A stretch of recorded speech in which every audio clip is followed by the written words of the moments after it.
Salut les amoureux du sport et du betting. Tout d'abord, un grand merci à tous les gens qui ont regardé ma première vidéo et merci à mes premiers abonnés et de m'avoir fait confiance. Je vous encourage également à vous abonner car je vais vous annoncer en plus quelque chose de lourd, sûrement à la fin de la vidéo. Mais revenons à la base de ce tuto. Donc j'ai fait ce tuto par rapport à ma première vidéo que je vous invite à regarder si vous ne l'avez pas vue. Et donc c'était sur le nombre de buts. Et je voulais vous proposer quelque chose, vraiment une pépite pour moi. C'est Understat. Understat, qu'est-ce que c'est? En gros, c'est un algorithme. Un algorithme basé donc sur les nombres de buts qui serait effectif. Et donc ça s'appelle un Expected Goals. Donc je vais dire XG. Alors un XG, c'est en gros il mesure la qualité d'une occasion de but. Donc sur la base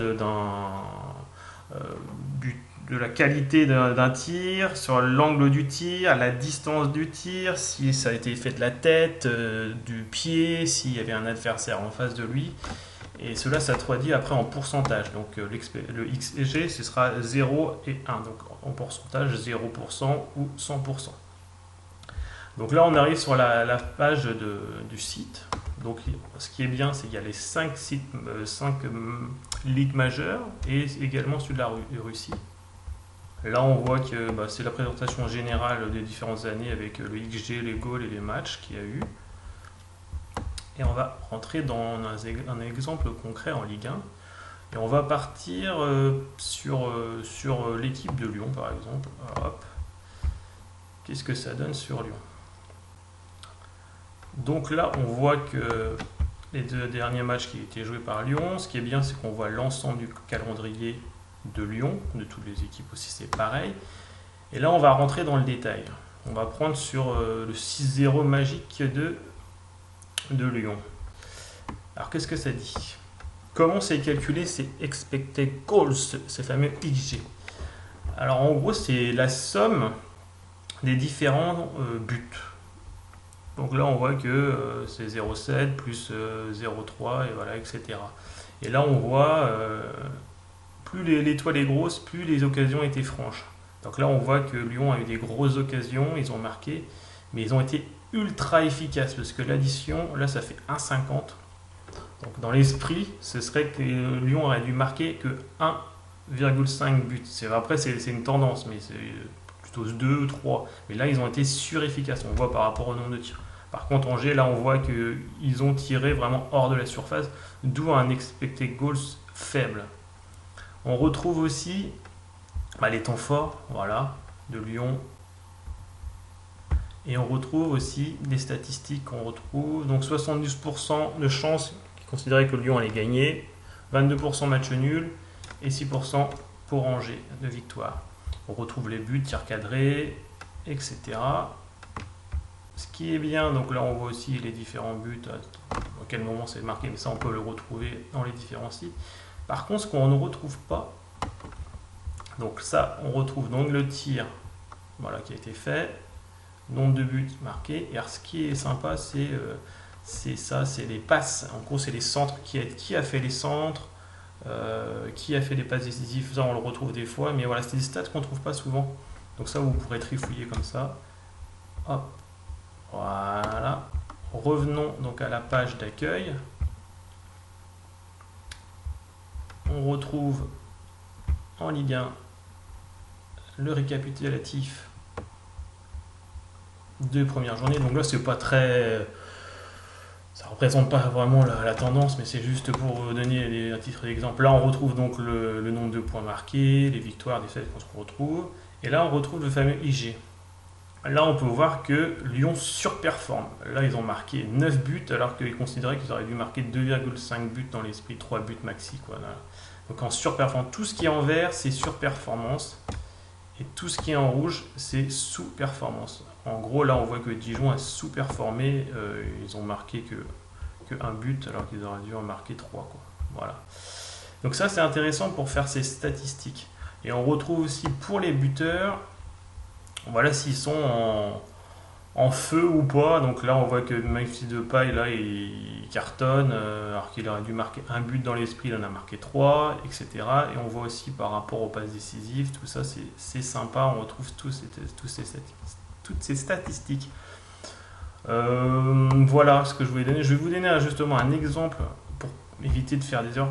Pourquoi ça peut être intéressant. Je vais vous montrer, tenez l'exemple. Tac, tac, tac. Je pense qu'il y en a plein qui se sont cassés les dents dessus. Alors, on va prendre sur la première ligue. Par exemple, le match de Manchester City. Alors là, je pense qu'il y en a qui se sont ramassés. Il doit être déçu. Pas spécialement pour les buts, mais c'est même pour la tendance générale. Et après, c'est pour l'atteinte. Vous voyez, là, c'est juste flagrant.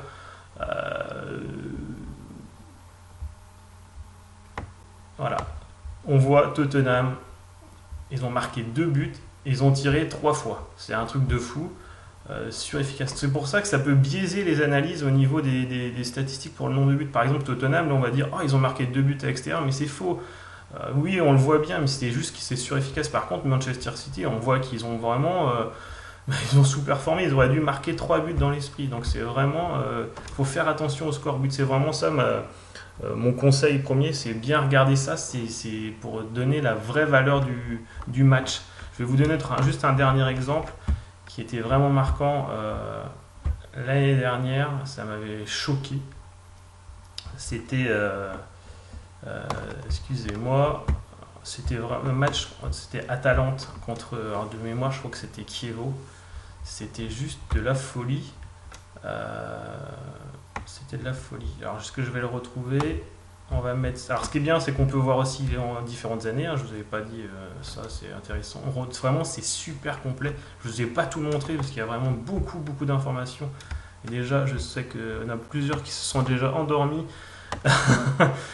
Donc je vais vous montrer Atalante. Ce qui est bien, c'est que là je vais vous montrer que il y a tous les stats sur toute la saison. Hop. Et là je vous marque ça, c'était vraiment incroyable. Alors tout le monde dit ah il n'y a eu que 0-0. Alors je me trompe peut-être de match, je pense pas. Alors c'était pas Chievo, c'était Empoli. Vous voyez, c'est complètement de la folie. Il y a eu 0-0 et regardez le nombre d'occasions qu'il y a eu Atalante, c'était juste de la folie. Il aurait dû avoir 5 buts. Et on regarde le nombre de tirs, 47 tirs, voilà, vous voyez même, ça c'est pour les points, ils auraient dû marquer 3 points tous les jours, hein, c'est juste de la folie. Voilà pour ce petit tuto, j'espère que ça n'a pas été trop long, je sais que c'est pas évident d'expliquer l'ensemble de ces statistiques, voilà, j'avais promis sur ma première vidéo que j'aurais fait quelque chose pour les 1,5 buts, donc voilà, c'est une base vraiment solide pour c'est un outil supplémentaire pour faire ces statistiques. Concernant ma petite annonce de début, ce qui risque d'arriver, donc je vais mettre en place sûrement quelque chose au niveau des paris, proposer des paris 100% gratuits et 100% interactifs. J'ai vraiment envie qu'il y ait la communauté ce soit vraiment interactif. C'est ce que j'avais dit dans le début, c'est mon objectif de chaîne. J'espère que ça va vous plaire. Je ne sais pas quand je vais mettre ça en place, ce sera sûrement peut-être d'ici une semaine. Voilà. Donc merci de m'avoir suivi et à très bientôt. Ciao.